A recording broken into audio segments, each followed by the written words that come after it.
yo quisiera proponer una primera entrada que va eh, por una cuestión, digamos, bastante, no sé si obvia, pero partir de esto. El cuerpo contemporáneo y el cuerpo de este momento no puede estar al margen de una incorporación al mercado neoliberal, ¿no? Partiendo desde ahí. ¿Y por qué esa incorporación al mercado neoliberal? Si entendemos que el mercado, si entendemos que el neoliberalismo no es solo la transnacionalización del capital más allá de las fronteras, sino que el neoliberalismo también va generando toda una serie de elementos subjetivos, sensibles y culturales que acompañan un proceso mayor, ¿no? Que es, digamos, la profundización del capitalismo tardío. Y digo esto que el cuerpo se integra al mercado neoliberal a partir de toda una serie de elementos, si ustedes quieren, bastante irónicos, como podría ser la venta de órganos, ¿no? La venta de órganos en este momento es un proceso, yo diría, bastante singular dentro de la dinámica neoliberal, y que no hablo de la venta de órganos de algún modo legal, es decir, la necesidad de un órgano, del trasplante de órganos, sino de la venta de órganos en términos, por así decirlo, sin anestesia, ¿no? Es decir, el cuerpo comienza a tener un tipo de valor y ese valor está tasado en función del órgano que se vaya necesitando como tal, ¿no?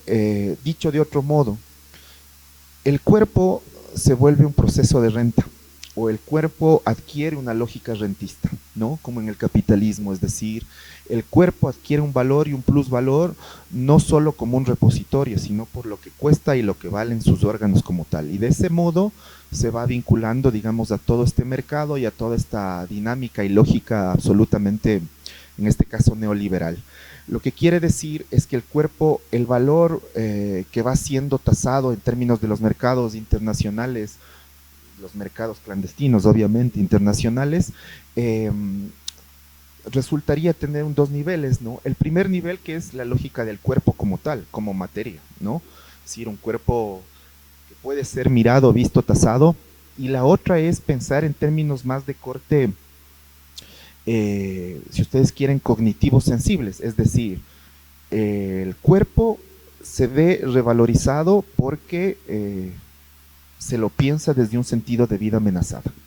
Es decir, compañeras, compañeros, del cuerpo en el momento actual es sobre todo un dispositivo de vida amenazada, lo que da su valor, ¿no? Lo que da su valor en los mercados, lo que da su valor en los espacios de, digamos, tráfico de personas, tráfico de órganos, ¿no? Como tal.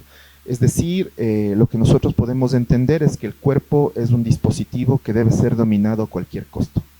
Y esa dominación a cualquier costo implica destruir la vida de cualquier forma, pero esa destrucción de la vida puede ser entendida también como un proceso de renta en la medida de que se logran, digamos, en este caso, constituir, así como se constituyen los emprendimientos, se constituyen los necroemprendimientos, ¿no? Es decir, necroemprendimientos en función de tráfico de órganos, necroemprendimientos en función, por ejemplo, de seguridad privada o de ejércitos privadas que especialmente actúan en el ámbito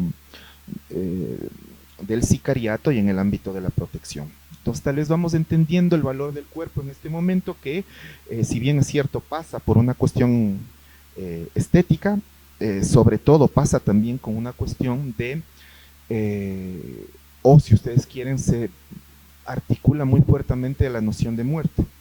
¿Por qué digo esto? Cuerpo y muerte van de la mano en términos de que el momento contemporáneo obliga a renegociar la muerte en el ámbito de lo cotidiano, ¿no? Esto no se veía, mejor dicho, no se veía en ningún otro momento, ni siquiera tal vez en los periodos más complicados de Colombia, en los 90, con toda la desbandada y las luchas al interior del narco colombiano. Y esto trae, digamos, cuestiones bastante preocupantes como tal, en términos políticos, porque nuevamente, conociendo o sin conocerlo, estamos retornando a esta instancia de la teoría de la soberanía del medioevo, o por lo menos de la Edad Media, ¿no?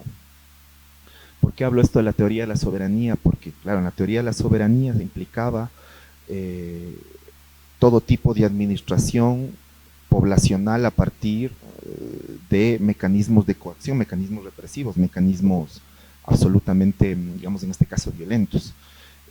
Tal vez estamos reeditando ese momento, ¿no?, de orden soberano en el que la soberanía actúa como una forma o como un dispositivo que administra la muerte, no la vida, que es la gran diferencia con la apuesta Foucaultiana. Para Foucault todavía, si ustedes recuerdan, la biopolítica es administrar la vida a partir de un orden jurídico. Más bien aquí se radicaliza muy fuertemente, cambia totalmente, es decir, se piensa la vida a partir de la muerte, y eso implicaría renegociar, no solo renegociar la vida, pero también, en este caso, capitalizar y administrar la vida a partir de órdenes exclusivos de violencia que van ligados esencialmente con la muerte. Y el cuerpo es un espacio, yo diría, sine qua non para eso. No puede expresarse de otro modo. Tal vez eso es lo más preocupante. Por eso es que nosotros vemos que el ajuste de cuentas no pasa, pensemos, ¿no es cierto?, por, no sé, intervenir las cuentas entre las mandas, sino pasa esencialmente por destruir los cuerpos, asesinar, exponer, ¿no?, los cuerpos, digamos, de modo, yo diría, bastante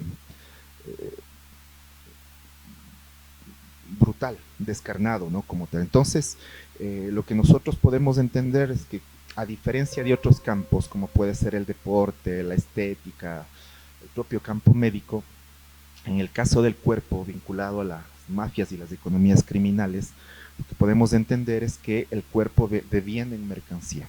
El cuerpo se transforma en una mercancía en el cual, digamos, esta mercancía exige un tipo de valor como tal, y ese tipo de valor implica pasar por procesos de arrebatamiento de la vida, de conservación de la vida, y procesos específicamente que rentabilicen la muerte. De hecho, de otro modo, la industria criminal es a la vez una industria corporal, ¿no? Es decir, necesitamos rentabilizar el cuerpo a partir de elementos y mecanismos muy, pero muy complejos y a la vez muy brutales. Dicho de otro modo, lo que se trataría ahora es hacer morir y dejar vivir, ¿no?, que es una de las cuestiones que cambia radicalmente, que en el medio era al revés como tal. Y esto pasa por toda una serie de elementos que están sostenidos, ¿no es cierto?, en relación al tipo de sociedad y de economía criminal que se va planteando. Es decir, el cuerpo adquiere una significación sustantiva en tanto se vuelve una lógica de territorio, ¿no? Es decir, hay una especie bifocal entre el territorio, como nosotros podríamos entender, ¿no es cierto?, el territorio, y el cuerpo como territorio. La idea es colonizar los dos, colonizar el cuerpo y colonizar los territorios como tal, ¿no? El cuerpo es, digamos, fundamental para los procesos extractivos, especialmente de recursos naturales, sobre el cual se asientan las economías criminales.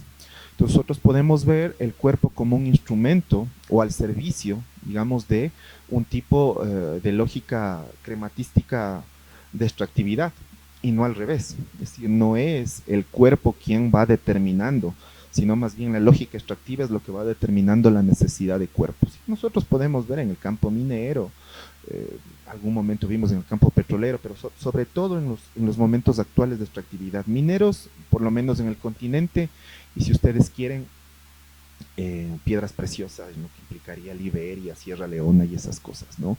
Y otro aspecto que también podríamos plantear es si el cuerpo es una mercancía y posee un valor, el cuerpo vendría o deviene en un proceso de apropiación y de propiedad privada.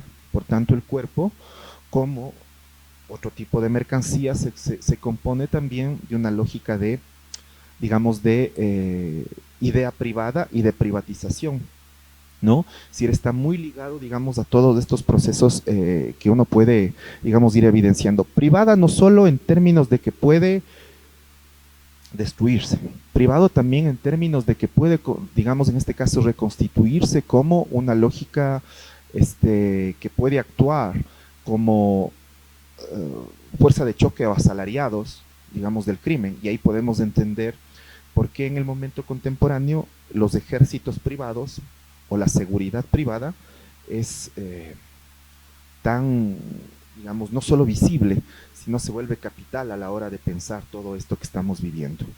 Y ahí nosotros podemos entender, y aquí quisiera mostrar una imagen eh, que nos muestra, que sobre todo nos exhibe el cuerpo en términos de lógicas de intercambio, es decir, hay una especie de semiótica de, de la violencia y del asesinato. La siguiente. De seguro recuerdan esta imagen, esa. Ustedes sí recuerdan esta imagen, ¿no es cierto? Esta imagen de marzo del 2018 de 3 periodistas del comercio que fueron secuestrados, obviamente, y después fueron asesinados. Esta imagen resulta no solo dura, sino que resulta, yo diría, eh, tremendamente inquietante por toda la significación visual que pueda tener, es decir, las cadenas, ¿no es cierto?, partiendo de eso. Lo que demuestra una cuestión, yo diría, bastante compleja, y es de esto que estamos hablando, ¿no? Es decir, las economías criminales, la violencia contemporánea, especialmente pensando desde el narco, ven el cuerpo un dispositivo de apropiación. Y ese dispositivo de apropiación lo sustenta bajo las lógicas de intercambio. Es decir, recuerden ustedes que los periodistas tenían cierto precio en función. Que tal vez podemos poner un ejemplo, yo diría más del mismo patético y del mismo modo que es el conflicto en palestinos e israelitas. Ustedes recuerdan que cuando hacían el intercambio de prisioneros se cambiaba un israelita por 12 palestinos, es decir, el, el israelita vale por 12. Pero aquí nosotros podemos ver una cuestión, yo diría, súper preocupante y súper tenebrosa, que es esta noción de semiótica sobre la violencia, la destructividad y el cuerpo. ¿En qué sentido? En que, claro, ellos no eran personas, primero, ¿no? Si los secuestradores no vieron en ellos personas, no vieron en ellos, digamos, dispositivos para intercambio en función de una lógica, si ustedes quieren, de negocio, que eso es lo más terrible, ¿no? Y por eso vamos viendo que el cuerpo en el momento contemporáneo adquiere un sentido de intercambio a partir de una semiótica de la violencia y semiótica del asesinato. No nos olvidemos que en lo que desemboca esto es en el asesinato de los 3 periodistas y que sus fotos fueron, digamos, socializadas hacia ciertas personas y todo, pero que después se socializaron hacia todos, ¿no? Entonces, esto implicaría también toda una serie de elementos subyacentes que están detrás de todo esto. Recuerden ustedes que los secuestradores de estos 3 periodistas, dicho de algún modo, estaban en términos institucionales, habían roto con el Estado. No estaban fuera, pero habían roto con el Estado, ¿no? Y eso caracteriza un tratamiento específico sobre el cuerpo, ¿no? Sí, está muy bien ahí, ¿no? Eso caracteriza un tratamiento específico sobre el cuerpo, ¿no? Es decir, esta ruptura con el Estado no implica el cuestionamiento, sino simplemente que se actúa por otro camino. Por eso resulta, yo diría, complicado asumir o romantizar, digamos, que el narco o la delincuencia quiere otro Estado, ¿no? Tal vez están en contra del Estado en cuestiones específicas, pero devienen en lo mismo en términos de que implosionan por lo menos 2 categorías básicas para pensar, o que se pensaba el mundo de la modernidad, que es la categoría del trabajo y la categoría de clase, ¿no? Que ustedes sabían. En ese sentido, nosotros lo que podemos, a partir de esta fotografía que resulta dura, porque si bien ya han pasado algunos años, primero que no se ha llegado a saber con exactitud, digamos, lo que sucedió en términos de las negociaciones, y todo se sabe que murieron, que fueron asesinados, pero lo que nosotros podemos ver es que a partir de esto no ha sido un llamado de atención no ha sido una especie de protocolo macroinstitucional que te permita pensar que no sucedan estas cosas. Más bien, a partir de esto, lo que ha existido es un profundizamiento mayor de la violencia. Dicho de otro modo, es decir, el fenómeno de la violencia que surgió a partir de esto es un fenómeno que se va regenerando permanentemente, ¿no? Permanentemente. Y eso creo que es una de las características esenciales también en relación al momento, digamos, contemporáneo como tal, ¿no? Nosotros podemos ver en la mirada, en la disposición, en esta idea cuasi esclavista de las cadenas y todo, cuestiones que van más allá, y tal vez esta fotografía sintetice las prácticas y las demandas más aberrantes que necesita el sistema y que necesita especialmente este tipo de actores en relación al cuerpo, ¿no? No nos olvidemos que no solo pasa por la presentación de un cuerpo destruido, expuesto, absolutamente irrespetado. Es decir, aquí, si nosotros podemos de algún modo erigir un discurso ético-político, ¿sí? Ético-político del cuerpo, en la historia podemos decir que el cuerpo siempre fue respetado, aún en momentos, yo diría, más complejos, los momentos de guerra, ¿no? No nos olvidemos que siempre al enemigo se le enterraba. Era parte de un proceso de sacralización, y más aún si ese enemigo resultaba ser un gran combatiente, ¿ya? Era enterrado. En el momento actual, eso ha quedado de lado. ¿Por qué razón? Porque tal vez los códigos con los cuales el mundo y la modernidad de algún modo pactó, en este momento se han roto. No hay posibilidad, ¿sí? Es decir, vivimos ni siquiera la anomia, ya ni siquiera la anomia, sino vivimos tal vez un momento en que ningún código posible de convivencia, de pacto social, ¿no? Siendo liberales, ¿no? Posicionándonos en el mundo más liberal, existe. Y eso da cuenta de cómo lo más aberrante y lo más brutal, y en este caso las prácticas más sanguinarias, tienen que ser mostradas. Mostradas, digamos, no solo públicamente, sino masivamente como tal. Y tal vez ahí nosotros podamos entender ciertos mecanismos que paradójicamente la destrucción del cuerpo otorga. Uno de esos mecanismos es la legitimación a través del asesinato, ¿no? Eh, Vivimos tal vez un momento en que, un contexto lingüístico en el que todo nos lleva a un tipo, digamos, de producción de sentido eh, bastante, si ustedes quieren, violento, ¿no?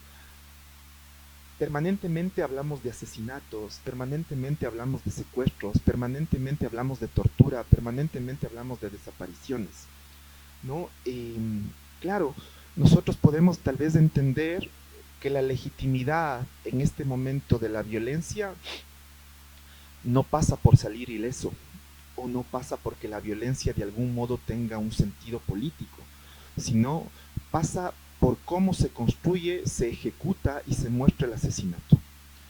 Creo que en este momento valdría la pena ponernos a analizar lingüística y semióticamente lo que implica matar, porque ya no es matar en función de defensa, no es matar en función de ciertas narrativas que podrían ser nacionales, lo que sea, es matar en función de una lógica absolutamente, diría,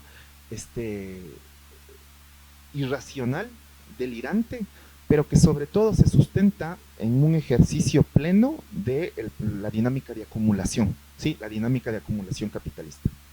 Y en ese sentido, ¿no es cierto?, podemos entender un orden, o si ustedes quieren mejor, una cuestión bifronte. Cuando nosotros hablamos de economías criminales, estaríamos siempre pensando en las economías disidentes o economías que están por fuera del orden legal. Pero tal vez en el momento actual no se pueda decir con precisión, o no se pueda develar con precisión, o es muy borroso lo legal de lo ilegal. Y tal vez ahí entra a jugar un papel, yo diría, bastante decidor el Estado. ¿Por qué razón? tanto el Estado como el narco aplica toda una serie, en este caso, de tecnologías eh, de violencia, ¿no es cierto?, para subyugar a los cuerpos como tal, ¿no? Y sobre todo, para especializar la muerte. Nosotros hemos asistido como testigos, como nunca antes, a un proceso de especialización de las formas de matar, de las formas de morir y de las formas con la cual la muerte está viéndose diariamente. Creo que los carteles han logrado constituir esas maneras, digamos, de especialización, pero también el Estado bajo la aplicación de políticas gubernamentales, ¿no? Y tal vez por eso es que la sociedad civil o los civiles estemos tan vulnerables a los dos, ¿no? Como tal, estemos tan vulnerables a los dos y sin una respuesta efectiva en términos de autodefensa o de lo que sea, ¿ya? Como tal. Pero eso pasa esencialmente por un proceso de aplicación de políticas sobre la docilización y la domesticación del cuerpo como tal, ¿no? Es decir, pensemos desde la negación de los habeas corpus, que es capital, por lo menos en una lógica absolutamente eh, liberal, ¿no? Como tal, es decir, en el contexto en el que vivimos del habeas corpus, que es, digamos, esta autonomía que tiene el cuerpo para ser liberado, hasta toda una serie, digamos, de disciplinamientos eh, que pasan ineludiblemente por excesos, violaciones de derechos humanos y crímenes de lesa humanidad. Solo pensemos en los 4 de las Malvinas y tal vez podemos ver ahí todo lo que significó. No solo fue exceso y todo, sino que partió también de una dinámica estrictamente racializada de control, disciplinamiento sobre estos niños, ¿no? Como tal. Finalmente, lo que quisieron hacer es borrar los cuerpos. No es solo matar, sino es borrar. En otros casos no es solo matar, sino exponer la forma brutal como disciplinamiento, ¿no? Mirando eso podemos entender que no debemos comportarnos de tal manera. Y claro, ahí lo que nosotros podemos entender es cómo en el contexto en el que estamos, la generación y producción de acciones, en este caso radicales, están destinadas a vulnerar a los sujetos, pero a vulnerar a los sujetos en términos corporales. Es decir, el momento contemporáneo implica y obliga a concebir una nueva subjetividad que pasa esencialmente por las formas en que miramos, ¿no? Las formas en que miramos los cuerpos. Pensemos páginas, miles de reels vinculados expresamente a mostrar decapitaciones, a mostrar suicidios, a mostrar explosiones, ¿no? A mostrar mecanismos que parecen ser, si ustedes quieren, entre comillas, pedagógicos. Se muestra, ustedes ven, hay un millón de páginas de las favelas del Brasil, por ejemplo, en donde se muestra a cualquier sujeto o persona siendo golpeado o en su defecto siendo ejecutado, bajo la idea de estamos educando una pedagogía, si ustedes quieren, de la violencia extrema como tal. Y ahí tal vez podamos ver, quisiera ver otro, ¿puedes retroceder? La siguiente.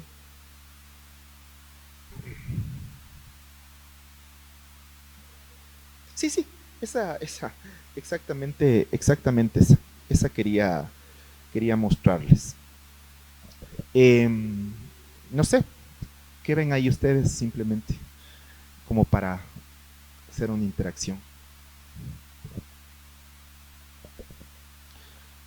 Parece un sudario, ¿no? ¿Qué creen que es?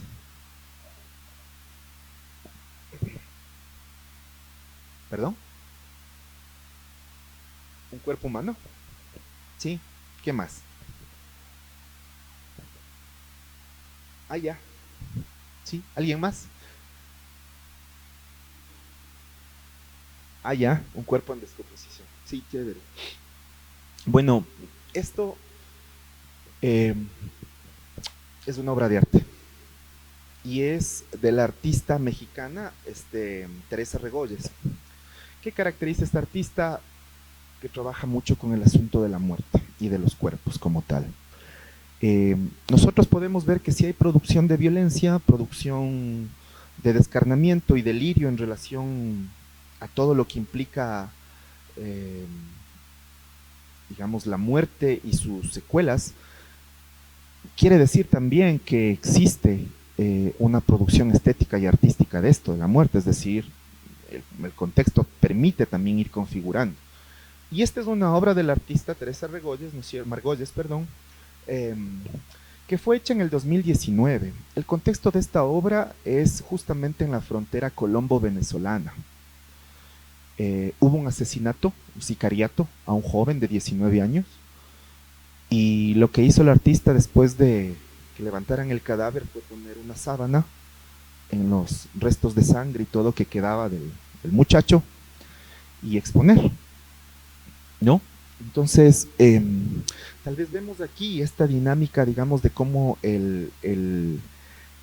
la espectacularización de la muerte, del cuerpo, a partir de la violencia y del sadismo del sistema, también se conecta con las producciones estéticas y subjetivas. Sí, Cari.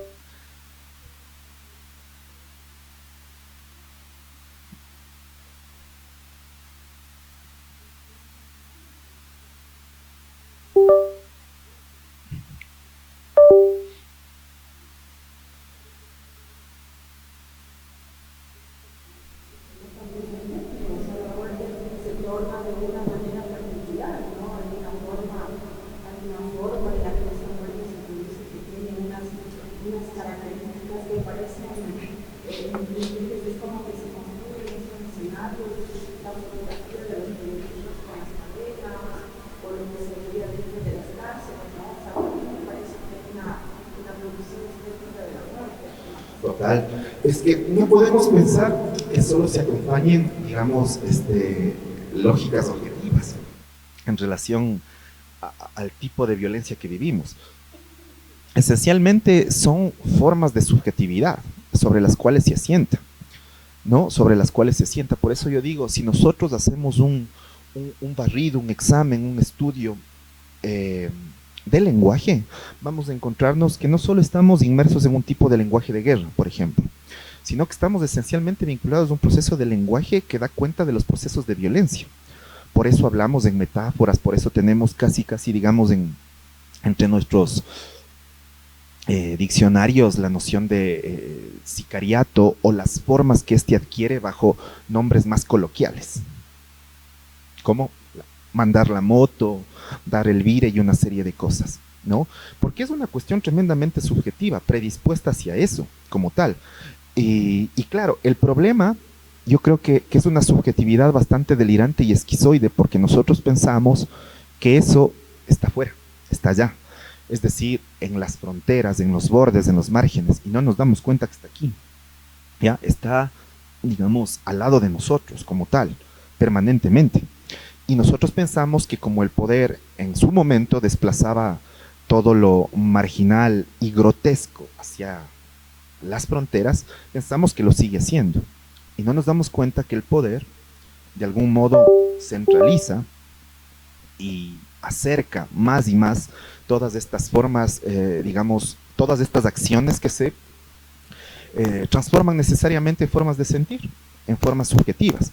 Y esto que mostraba de la estética es hacia dónde, digamos, está. Es decir, Teresa Regoyes recoge esto, que fue el asesinato de un muchacho, tenía 19 años, fue asesinado y ese es su muestro, ¿no? Lo ha hecho con piel humana, ¿no es cierto? Piel de cadáver y todo eso.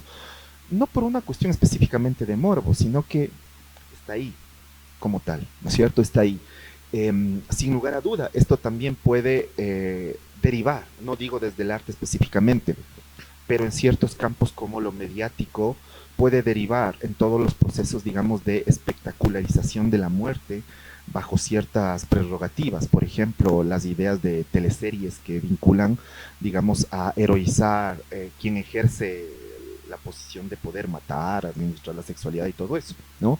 Pensemos todo lo que significa la producción narco o en su momento cuando aparecía el internet, todo lo que se conoció como el cine, eh, eh, digamos, cinemondo, ¿no es cierto? pensar específicamente en cuestiones de bajo presupuesto, casi casi sin guión, y mostrar claramente lo que sucede. Yo tengo en la memoria ahí un documental hecho por un japonés, ¿no? Que se vincula a esta noción del cine mundo que se llama Orozco el Embalsamador, que es una película hecha en Medellín, de un embalsamador, además de un barrio popular. No sé si me escucha, es una cosa impresionante. Un tipo que embalsama muertos. Nada más, esa es la película. Y cómo los embalsama, ¿no? Pueden buscarles un documental, además, yo diría muestra en cierto modo también el momento de violencia que también vive Colombia, pero no le interesa mucho, sino la vida centralizada en Orozco, que era el apellido de este embalsamador. Entonces, esto es un documental. ¿En qué momento eso puede convertirse en una lógica espectacular? ¿No? ¿En qué momento puede eso devenir en lo que estamos hablando? La incertidumbre es esta. ¿En qué momento esto se convirtió en nicho de mercado? ¿En qué momento el matar, destruir, asesinar, secuestrar, torturar se convirtió en un nicho de mercado? ¿En qué momento, no es cierto, nosotros podemos entender eh, el cuerpo se convierte a la vez en oferta y demanda? ¿Ya? ¿En qué momento el cuerpo contemporáneo se convierte en oferta y demanda en términos, por ejemplo, de órganos, de asesinatos, eh, de drogas y de arte? Quisiera ahí ponerle el otro. ¿Qué es de esto, en cambio? Este es de un artista mexicano que se llama Doctor Lacra. Tal vez es mucho más, ¿qué decir? Más sutil, ¿no? Más sweet, ¿no? Ya, pero está mostrado ahí realmente todo lo que implicaría. ¿Qué podemos ver en eso? ¿No es cierto? En este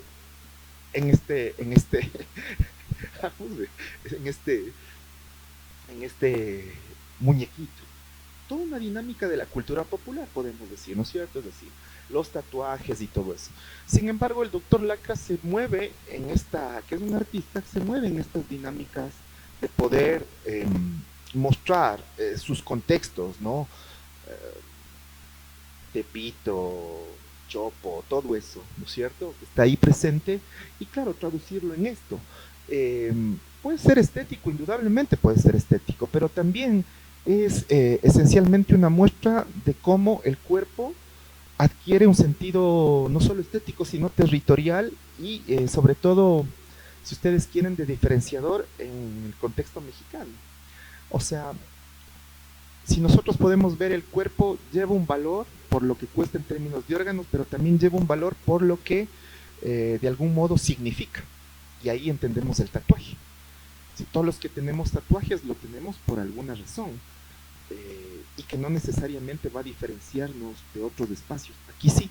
Y claro, podemos ahí entender cómo pasamos de un cuerpo específicamente estético, ¿no? En donde el tatuaje da formas, sentidos, a un cuerpo eminentemente territorial, pues, ¿no? Es un cuerpo territorio y sin caer en esas nociones absolutamente decoloniales, ¿no? Pero el cuerpo territorio, y territorio especialmente en términos de conflicto y disputa, ¿no? Como tal. Y estas cosas que parecerían sencillas, sobre todo si nosotros podemos entender la flexibilidad y la posibilidad semiótica de leer eh, con mayor profundidad en función también de lo que tengamos o de lo que hemos acumulado en términos de saber y todo, claro, podemos entender ahí toda una serie de elementos sobre el cual la cultura popular mexicana descansa en términos de conflictividad y de violencia extrema, ¿no? Porque uno puede ver ahí, digamos, para los que no conozcan, ¿no? Si van a México alguna vez, vayan a la cuestión de la Santa Muerte, ¿no es cierto? Como tal. ¿Y qué van a encontrar ahí? Esto. No el muñequito, me refiero a gente idéntica, solo que no en términos de muñeco, es decir, sino carne y hueso, como tal. Entonces tal vez nosotros podamos entender, ¿no es cierto?, esta idea del cuerpo contemporáneo que de algún modo tensiona con otras formas también, ¿no? Eh, yo no quiero decir que este es el único cuerpo, a mí tal vez me interesa este cuerpo, por las razones, digamos que he dicho en términos crematísticos, políticos y todo, pero claro, nosotros también podemos entender que hay un cuerpo distinto que podría ser el cuerpo estético, pensando el cuerpo del gimnasio, ¿no? Todos los mecanismos sobre la noción de bienestar sobre el cuerpo, pensando el yoga, por ejemplo, ¿no? El yoga es tal vez uno de los, de los dispositivos espirituales del capitalismo contemporáneo, ¿no? El cuerpo saludable o el cuerpo sano, el cuerpo fitness, ¿no? El cuerpo vinculado a una estética que luce la moda como tal. Todo esto tensiona, porque a la larga en algún momento se articulan a estos procesos. Hay una estética, ¿no? Que uno podría decir, hay una estética narca, hay una estética de este tipo de violencia, y que tal vez esa estética recae en un proceso, yo diría, mucho más complejo, cuestión que tranquilamente te aparecen 3 o 4 colgados, como pasa en Sonora, y no sabes, digamos, si son Sinaloa, si son los Chapos, si son los Zetas, si son los Templarios y lo que sea, como acá empezaron a aparecer, es decir, la idea no es que desaparezcan, la idea es que los vean.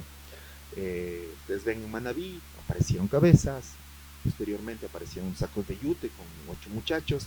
No era la cuestión de esconder los cuerpos, sino de mostrar. Pero además mostrar que el cuerpo vale tan poco, ¿no? Vale tan poco que es de algún modo develado de ese modo. Entonces, esta conferencia intentaba pensar tal vez este momento, no sé si sea el último, pero sí es el momento más complicado en relación al cuerpo como dispositivo, al cuerpo como artefacto y sobre todo al cuerpo como espacio social, ¿no? Porque tal vez hay otras maneras en las que podamos entender, ¿no? Ahorita mismo, ¿no es cierto?, se están llevando trabajos poquitos, por primera vez se comienza a pensar la noción de cuerpo en la Facultad de Ciencias Sociales a partir del gimnasio, a partir del body shaming y todo eso. Sería importante ir avanzando hacia esto también, es decir, estas dinámicas de la ultraviolencia vinculadas al hiperconsumo que representa el Estado devenido en mafia o la burguesía devenida en mafia en el momento de las economías criminales. Estas son las ideas que quiero plantear. Si ustedes tienen alguna participación, idea, otro, pues encantado para poder conversar. Eso es, no cansarles.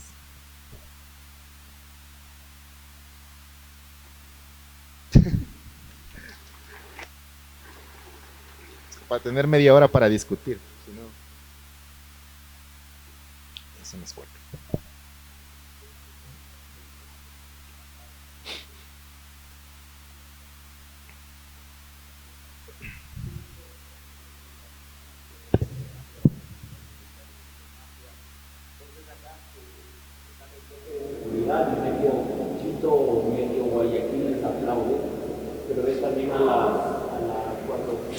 Hay allanamientos o estos que están vinculados a los videos donde capturan estas imágenes culturales de la Santa Muerte y automáticamente son objeto de criminalización, se muestran como prueba del delito.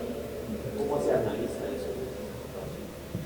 Claro, o sea, ahí es una cuestión, yo diría que es una estética de la, no solo de la violencia, sino del orden sobre el cual está.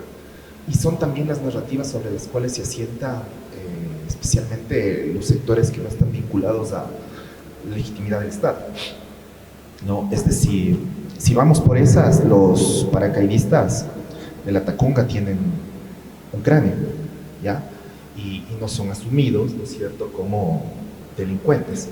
Pero claro, creo que parte de ahí, para mí sí es como una especie de ceguera frente a las dinámicas y a la construcción, y sobre todo a las producciones visuales de la cultura popular. Porque la idea de la Santa Muerte, la idea de los semíes en su momento, la idea de los íconos que permanentes estamos, es parte, digamos, de esto, ¿no? Es decir, sí está la Santa Muerte, pero ¿qué pasa si le encuentran, por ejemplo, a un equeco? Más o menos de eso, ¿no? O le encuentran a un niño Dios, ¿no?, con tatuajes. Evidentemente puede ser, digamos, prueba del delito y todo, Pero yo creo que ahorita la narrativa es, de algún modo, la narrativa y las acciones es borrar todo principio, si se quiere, digamos, de interpretaciones, de cultura, digamos, popular, de cultura visual y todo, en relación al enfrentamiento que se vive entre Estado y, entre comillas, GDOs, como tal. O sea, a mí me parece eso re peligroso porque podemos ver las estéticas militares son, yo diría, ¿cómo decirlo?, eminentemente grotescas, ¿no? Siempre hay calaveras, toda una serie de cosas. Es decir, la producción visual siempre está presente, digamos, en estas cosas. Pero creo que el momento permite pasar por encima todo esto. Creo que el momento permite pasar por encima todo esto. No nos olvidemos que estamos en un momento tremendamente conservador, un retorno a un momento tremendamente, digamos, reaccionario como tal. Entonces, es parte de toda esta producción estatal, si se quiere, frente a los, por así decirlo, producciones pseudo barrocas del mundo delincuencial como tal, ¿no? O sea, por eso digo, decir, en El Salvador tenemos el ejemplo de gente que estuvo presa porque tenía tatuajes, ¿ya? ¿Y qué implica un tatuaje? En ese contexto, es decir, todos los tatuajes son penados como tal.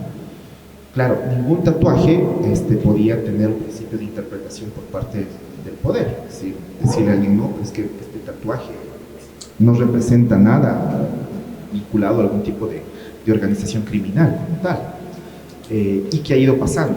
Claro, claramente el poder, si ustedes se dan cuenta, es la idea de un cuerpo, si ustedes quieren, impoluto, ¿no? De un cuerpo impoluto. Y cuando hablo de un cuerpo, no solo hablo de un cuerpo individual, sino de un cuerpo social, un cuerpo impoluto como tal. Por eso el tatuaje siempre va a ser asociado a un proceso, digamos, de transgresión moral, ¿no? El tatuado es casi un adjetivo, ¿no? Tu novio el tatuado, tu novia la tatuada, esas cosas. Porque además, obviamente, la narrativa es una narrativa carcelaria, sin embargo se olvida que es una narrativa, mejor dicho, un proceso histórico de miles de años, ¿no? O sea, las culturas se han tatuado permanentemente, ¿no? Entonces tal vez es ubicar eso en la narrativa actual y en el momento actual, todo lo que implica de algún modo la resignificación del signo está vetado.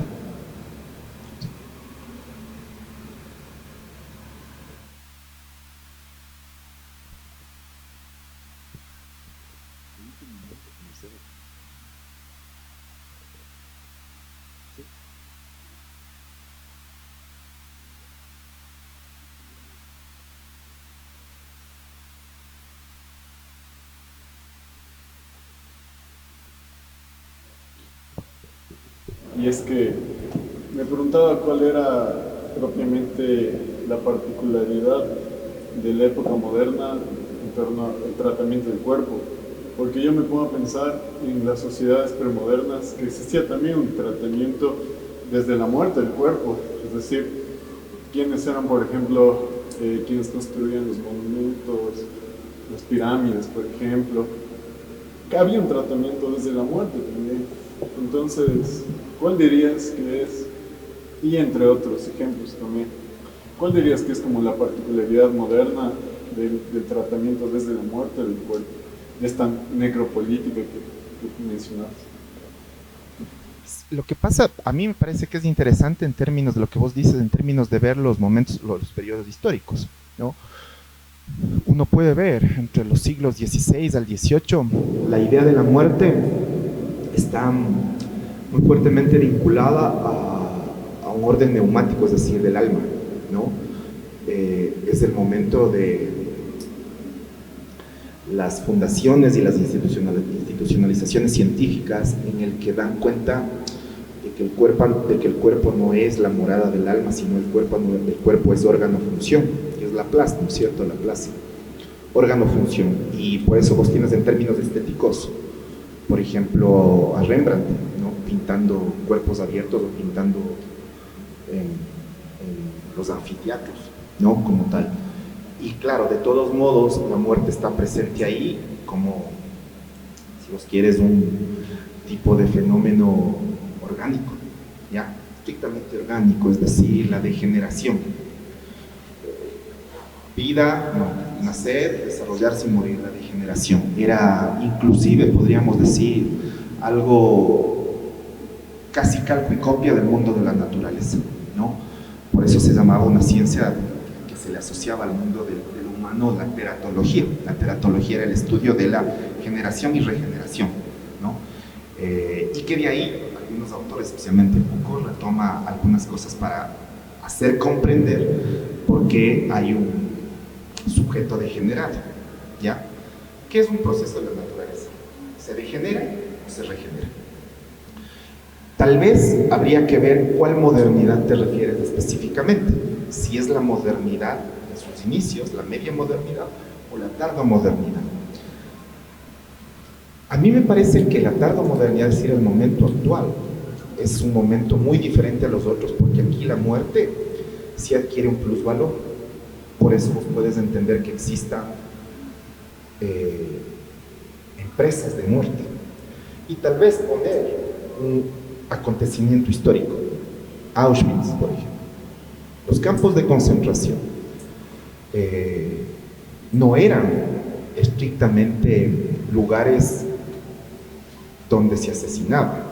Para Gamben eran fábricas de muerte porque se producía, en términos industriales, la muerte, ¿ya? Y tal vez ahí la muerte adquiere un valor. ¿En qué sentido? Casi todos los asesinados en Auschwitz, que no solo eran judíos, sino comunistas, eran, ¿cómo se llama? Personas que tenían un tipo de discapacidad, polacos y todo. La cierta historia dice que solo fueron judíos, en absoluto, más bien muchos de los judíos interactuaban con los nazis, les llevaban a los campos a los hornos y todo eso. Hay un textito que se llama Lo que queda de Auschwitz, el archivo y el testigo de Gamben, que cuenta, da razón de eso. Tal vez ese momento hace ver a la muerte por primera vez en términos de valor. ¿Por qué razón? Porque los que fueron eliminados en Lubyanka, Auschwitz y todos, no tenían valor, no eran, es decir, no eran personas. Indudablemente estamos todavía viendo un momento del capitalismo industrial y todo, pero en un momento contemporáneo en el cual todo pacto, ¿no es cierto?, se ha roto y todo, la muerte adquiere un sentido de intercambio. Por eso decía, es un sentido que da fe de una oferta y demanda, y en función de la oferta y demanda va a valer más o menos como tal. Es decir, la muerte ya no es un principio de ritual. La muerte no es un ritual sacro, sino más bien lo que hace el mundo del tardo capitalismo, de la modernidad tardía, es desacralizar todo principio del morir. Y desacralizar todo el principio del morir implica esencialmente destruir. Y esa destrucción se evidencia en las formas en que matas. No se trata de eliminar, se trata de que el cuerpo sufra. Y eso es una de las cuestiones tal vez más desalmadas y delirantes que tiene este momento. Por tanto, por primera vez se decía, ¿no es cierto?, el cuerpo se vuelve renta, ¿sí? Y si ustedes quieren, la muerte se vuelve un valor. Y es tal vez lo que diferencia de otros momentos, ¿no? Es decir, hay un texto lindísimo de Norbert Elias que se llama La soledad de los moribundos. Es un textito cortito, ¿no?, que implica y cuenta esto, es decir, qué implicaba la idea esta de separarse del ostracismo, qué implicaba el morir, el bien morir. No se olviden que había una lógica del bien morir, gente que acompañaba a morir o gente que se iba de este mundo en un proceso de bienestar y beneplácito como tal. El momento contemporáneo no evoca eso, de ningún modo, porque además cuesta, porque además quienes matan nacen de ese tipo de sociedad a la cual destruyen como tal. Por eso es que estos que matan no puedes romantizar, es decir, no puedes decir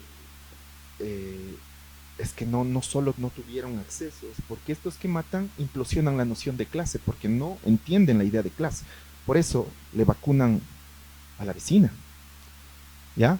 Entonces es súper complicado porque además están en un momento de delirio, ¿no es cierto?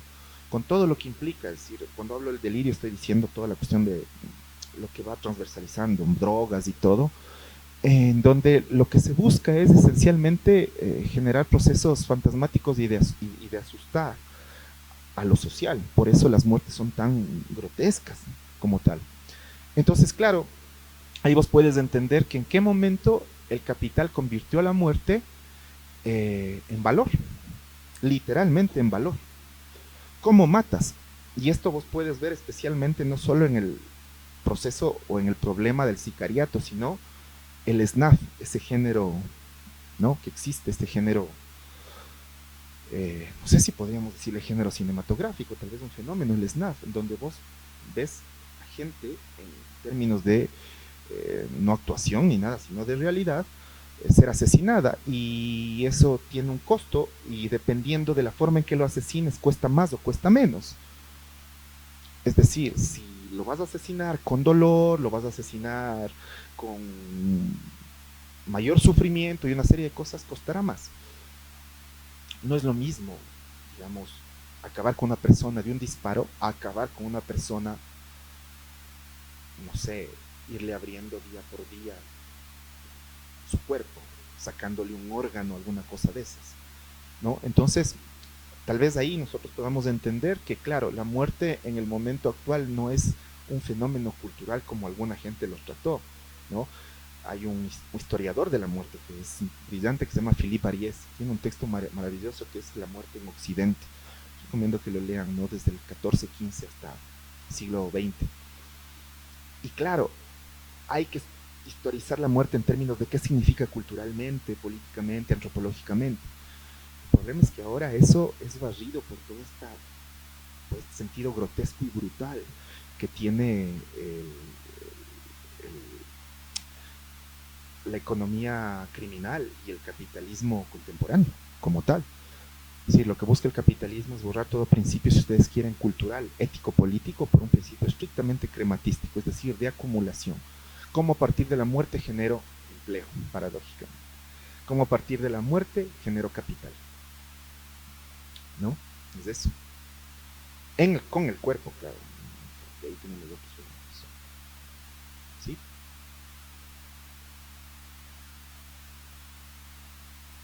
Pregúntenme.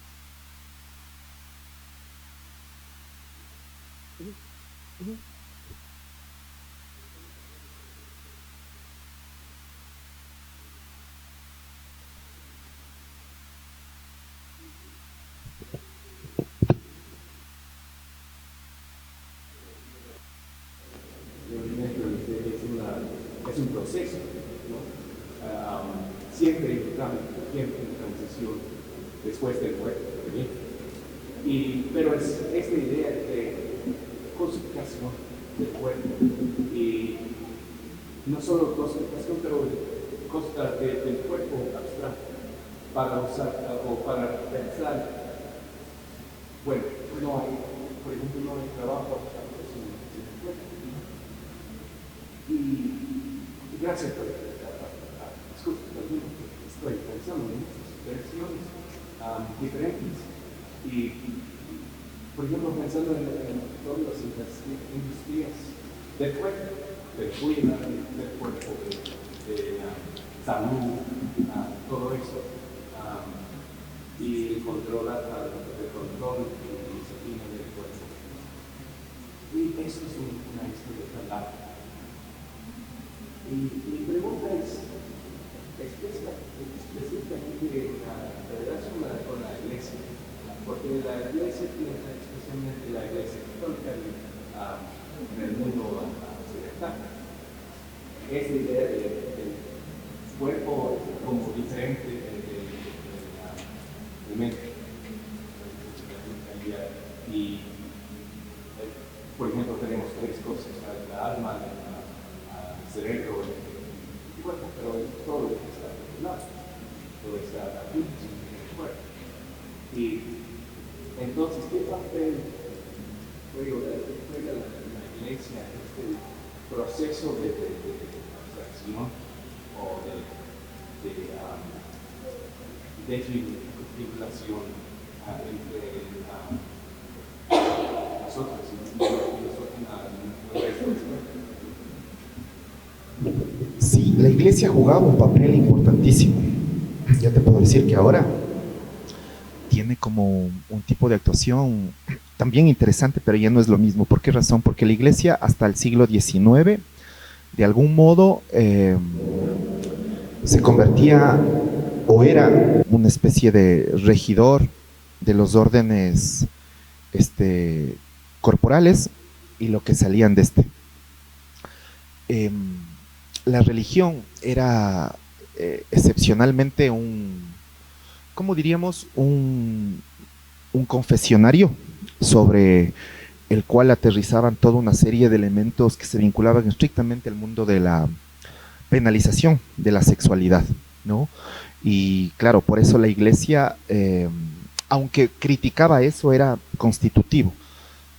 Nosotros podemos ver ciertos poetas de la iglesia, Sor Juan Inés de la Cruz, ¿no es cierto? Especialmente, ¿no? San Agustín, Sor Juan Inés, y en ellos vemos una especie de, ¿cómo poder decir?, de genealogía de lo que devendría el cuerpo en este momento. ¿Por qué razón? Porque para los dos no podía existir una, por así decirlo, la salvación si no pasaba por una erótica. ¿Y cuál era esa erótica? La erótica era la forma en la cual ellos, de algún modo, castigaban su cuerpo. Cilicios, látigos y todo eso. Se iba convirtiendo sin querer en una dinámica, si ustedes quieren, salvífica, pero pasaba necesariamente por ahí. En el momento actual, si bien la iglesia ya no tiene, entre comillas, injerencia, sí dejó sentado estas miradas. ¿En qué sentido? No podemos pensar el momento contemporáneo del cuerpo, de cierto cuerpo, sin dos entradas. Una entrada esencialmente religiosa en ese sentido y una entrada pornográfica, por ejemplo. Es decir, el paso de una ascética hacia una erótica porno es, digamos, una cuestión muy, pero muy, ¿cómo decirlo?, íntima como tal. Y es del cuerpo contemporáneo el que combina esas dos miradas como tal. Esa mirada religiosa o ese sentido religioso del cuerpo que no va en el sentido de salvar el cuerpo, sino especialmente en el sentido de erotizar el cuerpo a partir de la autoflagelación. Y por eso nosotros podemos entender, tal vez de mejor manera, el mundo porno, ¿no? Como tal, porque es un mundo que deviene de esa lógica, porque a la larga lo que nosotros podemos entender ahí es la permanente construcción de imágenes sin necesidad de un tipo de guión, sino, digamos, ¿cómo poder decirlo?, mecánicamente, ¿no? Entonces, tal vez ahora la iglesia tiene menos injerencia porque ya no logra castigar el cuerpo, ¿ya? Y tal vez hay más injerencia de otras tecnologías como el coaching, el mindfulness, porque castigan el alma, la necesidad de, o el imperativo de la alegría, ¿no?, de estar felices como tal. Entonces, claro, nosotros ahí podemos entender esta vinculación de estas dos tecnologías, ¿no? Una especie de erótica cristiana, ¿no? Erótica cristiana, y si ustedes quieren, de la iglesia, con una lógica de transgresión moderna del cuerpo, además de un cuerpo esquizoide. Pensemos específicamente que la idea del romanticismo no pudo ser pensada al margen de las enfermedades venéreas, por ejemplo, en el 19, ¿no? Todas las novelas, o por lo menos las estéticas del siglo XIX, estaban esencialmente transversalizadas por los problemas o por las enfermedades venéreas, especialmente la sífilis. La sífilis no se salvó ni Lenin, ¿no? Ustedes saben que el gran Lenin tuvo sífilis, y también Nietzsche, ¿ya? Pero digamos que de algún modo la erótica y la romántica se dio a partir de estas dinámicas de las enfermedades sexuales en función de una cuestión que se le conoce como lujuria. ¿Sí? Lo lujurioso determinaba enfermedades sexuales y determinaba también lógicas absolutamente cristeras y absolutamente religiosas que iban pensándose. Más adelante, obviamente, ya con las tecnologías visuales y todo, la pornografía sirvió como un catalizador de aquello, como tal, ¿no? Entonces eso uno podría entender, digamos, con la idea de este cuerpo en este momento. Es un cuerpo que no abandona los regímenes subjetivos del cristianismo para nada, pero que se nutre con las tecnologías visuales, especialmente de géneros como el porno, especialmente, ¿no? Como tal, por esta idea de la repetición sistemática de imágenes sin contexto en el cual se desarrolla como tal. Uh -huh. Eso.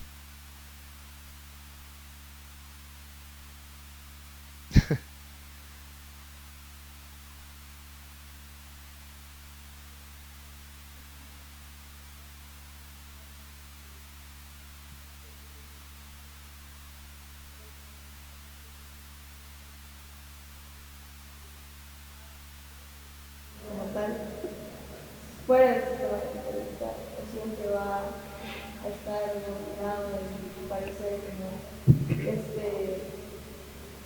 según este dispositivo de cuando te mencionaste, o pensar en el, o se podría pensar esta emancipación del cuerpo en tanto que también económico. Dentro del capitalismo sí hay propuestas para emancipar el cuerpo, si se quiere, entre comillas. Esas propuestas son esencialmente las religiones orientales, el Zen, el budismo y esas cosas, ¿no? Por eso es que esas religiones son tan inherentes al momento del capital. O sea, vos ves el cristianismo, aun cuando pueda ser lo más criticable, guardaba en sí una tradición revolucionaria y jerárquica sobre eso, sobre el cuerpo. El cristianismo era jerárquico y eso permitía, de algún modo, ser crítico. Entonces vos tenías la iglesia, la alta iglesia, y tenías la iglesia popular. Eso se pudo traducir en el siglo XX con la teología de la liberación, por ejemplo. Pero vos ves que esta idea de emanciparse del cuerpo sí plantea, sí, las religiones orientales te plantean eso, en términos de que tu destino manifiesto, vos eres quien controla tu cuerpo, vos eres quien controla tu destino. Si vemos por fuera del capitalismo como tal vez ver el medioevo, porque en el medioevo no había capitalismo, ustedes saben, ¿cierto? Y ver el cuerpo en el medioevo, solo para poner un ejemplo, ahí tienes a Bakhtin cuando escribe esta obra que es el ex carnavalesco y la cultura popular en la Edad Media. El cuerpo era una fiesta, pero vinculado expresamente a un orden, si ustedes quieren, bifronte, ¿no? Arriba y abajo, ¿ya? El cuerpo era una fiesta. Lo que estaba arriba era lo sagrado y lo que estaba abajo era lo no puro, ¿no? Por eso abajo los orificios, arriba la cabeza, el corazón y todo esto, pero el cuerpo se lo vivía, digamos, en términos festivos. El ejemplo que pone de Pantagruel, ¿no es cierto?, de Rabelais, cuando Pantagruel orina, inunda Europa, decían, o sea, las secreciones y todo, pero vos puedes ver que hay un cuerpo festivo en la medida de corta duración. Ya es un cuerpo que permitía el goce no crematístico ni nada. El capitalismo permite que haya posibilidad de vivir el cuerpo por fuera del capitalismo, es lo que queremos todos, ¿no? Primero hay que salir del capitalismo y ahí veremos cómo se vive el cuerpo. Pero dentro del capitalismo sí hay estas apuestas de separar el cuerpo y salir, que son las religiones orientales, y son las que dan sentido espiritual en este momento. El yoga, por ejemplo, ¿no? Si yo estoy bien, el mundo está bien. Uno atrae lo que vibra, como decía, ¿no es cierto? Entonces, ¿sabes qué? Es absolutamente falso. O sea, no porque vos estés bien, o sea, si vos estás bien, se arregló de una vez la pobreza, la desigualdad, el hambre y todo, no. Pero eso te aboca, digamos, ese tipo de religiones, ¿no? Es decir, el yoga y las religiones hinduistas, sí, especialmente hinduistas y todo con la idea del nirvana. El nirvana es el aniquilamiento del dolor en la karma cósmica. Punto. Es lo más, yo diría, la más falsa conciencia que puede existir. Porque tu dolor corporal no está aquí, sino en la karma cósmica. Y allá se aniquila. Entonces sí hay esas propuestas. Por eso es tan peligroso. Sí.